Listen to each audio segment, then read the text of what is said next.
Before we get started with the show, I just want to remind you about the Pre-Residency Audio Academy. So it's a free course that I've put together for P1, P2, P3 students and other students if you really want.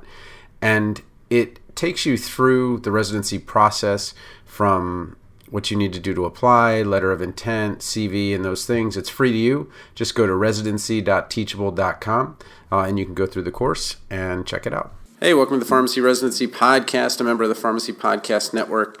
Excited to return with Maya Thompson from the University of Iowa.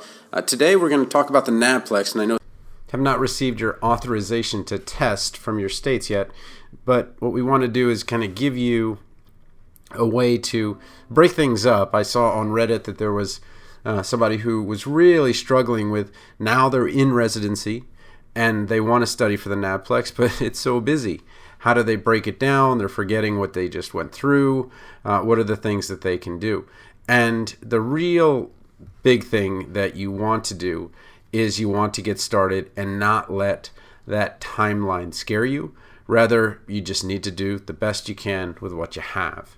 And what we're going to talk about are how you can use that Naplex studying as part of preparation for your APPEs and APPEs, as some people call them, so that you can do a better job. So welcome, Maya. Yeah, thanks for having me back again. I'm really excited to go through the Naplex and what I've been doing to kind of get prepared for my APPE rotations and also studying for the Naplex. Okay, so I think you've broken it down into four main ideas. What's your first best recommendation about the Naplex and kind of creating some synergy between your APPEs and the Naplex preparation? Yeah, so I would say that my first tip would be reviewing the chapters in the Naplex book that will occur the cycle prior to your actual cycle. So for example, my second cycle, I'm in my first one now, my second cycle is in Arizona. It'll be going over hospice and palliative care. I want to pick topics that will correspond with what I will be learning in that APPE. So just going through and studying before your rotation cycle and studying those topics that you'll cover within your cycle. Okay, so tell me a little bit about how that works. So the RX prep book is pretty dense, it's got a lot going on. How do you pick, and then you were saying that sometimes you actually just pick parts of a part, so not just even a whole chapter sometimes, but just a segment of it so that it really does integrate with what you're going to do or what you expect to do. Exactly. So I first went through the table of contents and kind of just skimmed and saw what topics were there and what would be covered. And then what I like to do is I like to look at the syllabus actually for my rotation, and sometimes it'll have the topics that you'll cover in there, and that'll be really helpful for picking out those chapters. So I would go to the syllabus, look and see, and then if it's listed there, I'd go into the Naplex table of contents, skim through it, and kind of just make a list of what topics that I would like to cover. And so there might be a overarching cardiovascular section. Okay, I only want to cover, for example, like chronic heart failure. Just kind of nitpicking and picking out those details that you want to cover specifically for the cycle. Okay, so once you've kind of got your idea of which ones you're going to do for the next APPE, you also took the time to do that for all of your APPEs just to kind of get a general idea of which ones you were going to cover and which ones you weren't, so that if you did have some downtime or something like that, you could kind of maybe pick some out that are going to be ahead of time, or maybe even some that are off the grid. So tell me a little bit about how you were looking forward to those other ones. For the other ones that I went ahead and did, some of them might overlap, so I do have a couple topics or chapters that I'll cover in multiple rotations. However, when I'm studying that first time, what I did, I have to memorize or repeatedly go through my study notes and things like that. So I just made a blank sheet to begin with, and I wanted to make something that I can always go back, so I'm not repeating my work. So I made a quick note sheet of the chapters and the basic outline for what I thought was important, and then I am keeping it in a 3-ring binder just so I can have that and flip back if I need to, if it'll be covered in the next cycles. Okay, so again, we're not necessarily studying for the Naplex test, like, okay, this is our final study, but we're kind of integrating it and making sure that, we're not only prepared for the next APPE, but we're kind of taking away some of those chapters and making it a little bit less of a giant burden at the end of the cycle. So tell me what your kind of next tip is. So my next tip, I know the Naplex book can be just kind of really big, so breaking that down and taking apart those chapters within the Naplex book is going to be the main step. And so that's kind of what I've been doing. I've been taking those pieces apart, really focusing on what cycle those will go in, and then when I'm reviewing for the Naplex, I can maybe even use these notes that I'm studying for. So kind of just a repetitive motion that I'll be doing and studying for this. Okay, so tell me a little bit about the syllabus that APPEs have. How do you get access to them? Do you have them at Iowa? Like, are they all set already, or is it something you contact the preceptor for? I know that every site's different, and I know that we had a syllabus that we submitted at one time to Iowa. But tell me a little bit about how you kind of break down the syllabus and translate it into Naplex. Yeah, so we have a website that we use, eValue, and that actually has our calendar and the rotation sites that we'll go on.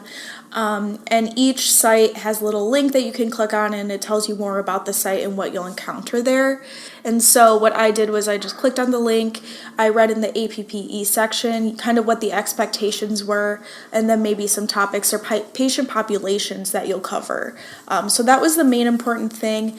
And then just going through that and making sure, those topics you're briefly reviewing beforehand, but, you're not going to be an expert in it. Just kind of making sure you're taking the time and the initiative beforehand.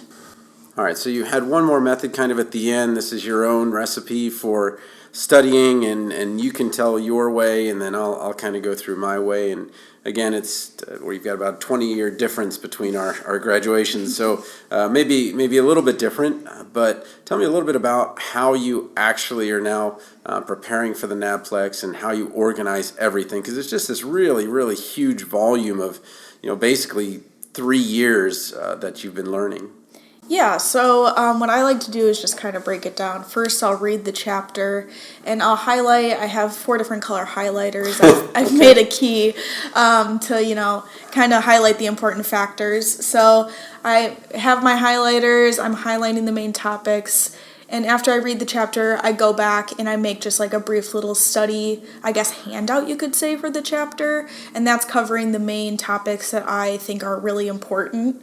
If there's any equations or anything like that, I'll write it down on a new note card, just so I can maybe use those note cards later on to quiz myself and be like, okay, what is Cockcroft-Gault, things like that. So I have, my handout, I have the equation note cards, and then another thing that I have it, with all these different colors to also kind of help, and I really have to use like memorization skills, and then once I memorize things, I can then apply it. So I gotcha. Yeah, I did it completely differently, and I was a little bit surprised. This new RX Prep edition, or it was the newest last year, didn't have the answers or the questions at the end of each chapter and at the end of the book, and that was really the foundation of my studying. I actually went backward and said, okay, well, I just know that I don't have that attentiveness, and I wasn't doing it before APPEs, I was doing it after, so you're way ahead. But what I did was I actually took the questions, where can I find the answers, assuming that the questions are testing those things that are most important, and using it as the kind of, well, if it's in boldface or if it's a topic, then maybe it's the most important. And again, my studying was at the end, trying to review everything, trying to be very efficient with it. But I think that there's room for both methods, which is to do what you're doing, outline, making it relevant to something you're going to do in the future, because I think the one thing that makes it, we can kind of talk about PGY1 and PGY2 and their differences here. When you talk about PGY1, a lot of students are really disengaged with part of the PGY1 because it's a very generalist thing, and you're supposed to become a kind of well-rounded, pharmacist so that you're prepared for the next thing. And they find that they're much more engaged in PGY2 because that's the one they actually wanted to study.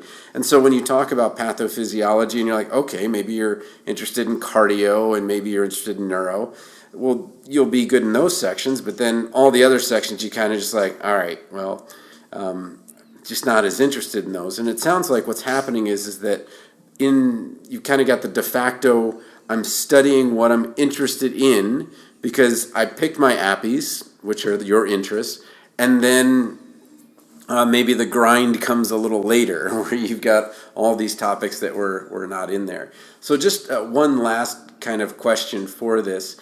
When you talk about that just big book and big projects, what's your best advice for someone who's a little bit overwhelmed right now and who just has so much on their plate? Maybe they're in one of the very clinical APPEs as their first APPE. It happens. It's unlucky. But let's say they're in critical care right now and they're sitting there going, I have no time in the day to sleep. I'm trying to catch up. How do I manage this just giant challenge that I have? How do you break down topics? I usually break down topics. I mean, essentially what I need to do is I need to write down everything I need to do and just kind of have that visually there. And then what I do is I like maybe pair things together. So I'm trying to do at least like 2 or 3 chapters that I've set aside a week. That can be fluid, depending how my week goes, what days I'm busy, what days I maybe have a little bit more free time. I feel like it's always just taking that giant book, breaking it down, or maybe even that giant project, just doing a little bit at a time. Sometimes your brain is tired and, we'll be here for 8 hours a day. Yeah. And so we just kind of make sure that we're doing the most time efficient things and really managing your time well. Okay, well, you're doing a great job. I know that APPE students are essentially homeless, although they have a roof over their head. I know that you also are trying to do the administration for the next APPE or maybe the one after that. If you've got like the VA, it's like months in advance or something like that. And I know it's a lot of work. So again, thanks for your advice. We'll come back next week. And again, we'll have another APPE-related topic. So thanks again for listening to the Pharmacy Residency Podcast. So if I was in your spot, just wanted to say, the person who's on Reddit and I was in residency, I would actually go backward from the questions. I find that when you are exhausted, it's just a lot tougher to read, and it's a lot easier to stay engaged with the questions, but I would read them out loud and record them. And that way I'm not wasting my trip to and from residency, and I'm kind of immersed in the questions. And the other thing is you can also start kind of seeing some of those questions around in real practice. And all of a sudden you're kind of like, okay, well, let me see how I can do this. And it just becomes part of your life. So again, it's a little bit of a pickle to try to do residency and studying for the Naplex at the same time. It can be done. It has been done. But the big thing you want to do is recognize that your energy will be very different than it was when in school, and that in that busy time, you're going to want to lean into the questions, you're going to want to take care of audio, and you're going to want to use those techniques to maximize your time that is outside of residency. So good luck, and let me know how you guys did.